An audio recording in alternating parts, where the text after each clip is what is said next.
Hey everybody, good Saturday morning, top of the morning to you. Wake up, come on. It's Memorial Day weekend in the year 2025. I know it's hard to believe, but it's true. the Eddie Williams Sellers coming to you this morning, all sleepyhead and all. Ava's still in there asleep. Boom Boom and Gracie. Myself been sitting out here in the garden this morning. Hope everybody's having a good weekend. If you're down at the beach, take in every bit of it and enjoy it. I'm heading over to the Key Road House to meet George just maybe for a couple hours this morning. Then we're going to get about our weekend. But anyhow, the Morning Post this morning is a good night's sleep is worth more than silver and gold. What was it about following after Christ that made some get so kooky with it? My Aunt Carol would not slice bread. She said that bread should be broken, like Jesus did in the Bible. And my Aunt Mary would not allow a TV to be played in her house. She said it was see no evil, hear no evil for her in her walk with Christ. There was a big movement against watching TV and going to the movies back in those days. And TV was so clean and generic back then. I mean, really, how sinful could Mayberry actually be with Barney and Opie and Andy? But the bigger question is, why do so many that go down the Jesus road become so kooky with all of it? Jim Bakers, Jimmy Swaggers, Paula Whites, some of my cousins and nephews, and the Speaker of the House? What is it about the simple message of love thy neighbor that causes some, if not many, to just go dipshit kooky? Is mental weakness, illness, right fertile ground for religion? Religion and mental illness sure does seem like they kind of walk together, don't they? If the two of them meet each other, oh my God, Jesus is like, oh, help them, Lord, help them. It's almost like mental illness and religion seem to be like bosom buddies, doesn't it? I had a preacher tell me one time that the only time him and his wife had sex was when they were trying to have a child. Bible, he said. See what I'm talking about? Weird, isn't it? It's weird. But then again, it was my experience that the most kooky people were also some of the ones that could read minds and tell you things that no one else would ever have known unless they could see you in the spirit. Very spiritual people can seem a little kooky sometimes. They can be an odd lot.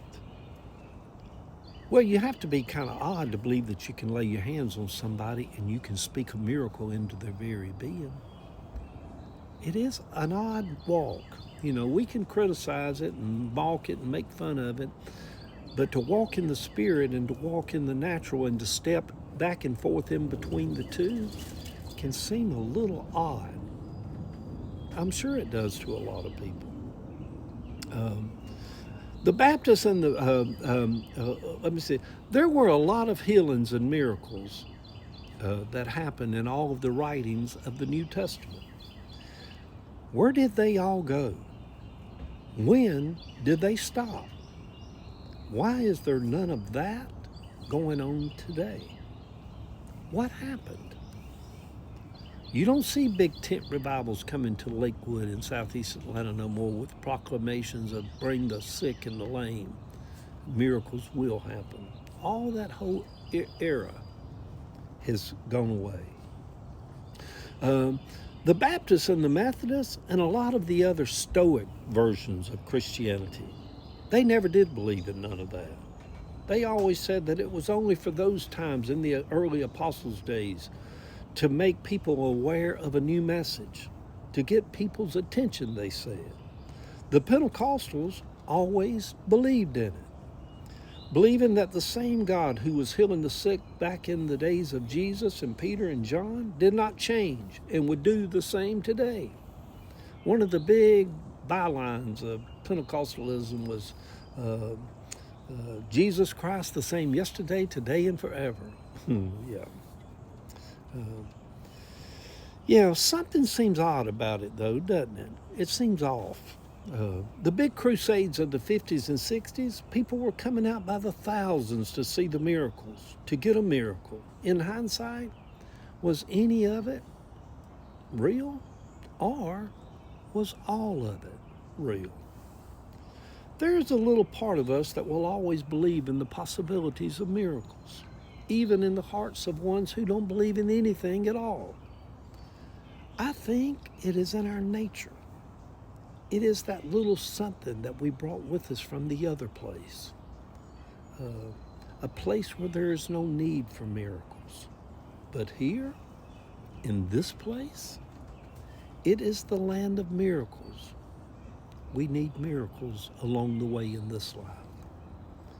It is a miracle that I am sitting out here this morning, peaceful, drinking coffee, with a sound mind and eyes to see and ears to hear. And I smell the morning out here, and I hear the sounds of earth. Life is vibrating all out here around me. Yeah. Is the God of Peter and John as they went up to the temple to pray the same God today? Or were they just really good writers back then that were telling really good stories? Good Saturday morning, sweet people, as the sun's coming up. See it? Right there. It's a miracle that you're alive this morning. Some of you really know that to be true. Good Saturday morning, sweet people. I will work a little this morning on the Key Roadhouse and then have fun today with Ava. On Monday week, not this coming Monday, June the 2nd, the start of June, I will fast that day. Or I'll say I'll try to fast that day. Fasting can be hard, y'all. Think about joining me on that Monday. Some of the old writers would write about the power of fasting. Let's test it. Let's test it. Come on, see if you can do it. Oh, you say, oh, I could do it, Eddie, if I wanted to, but I just no. Don't use that. You know it's hard. It's hard for you to lay that biscuit down. Lay that biscuit down. Put that Coca-Cola up. Come on, fast.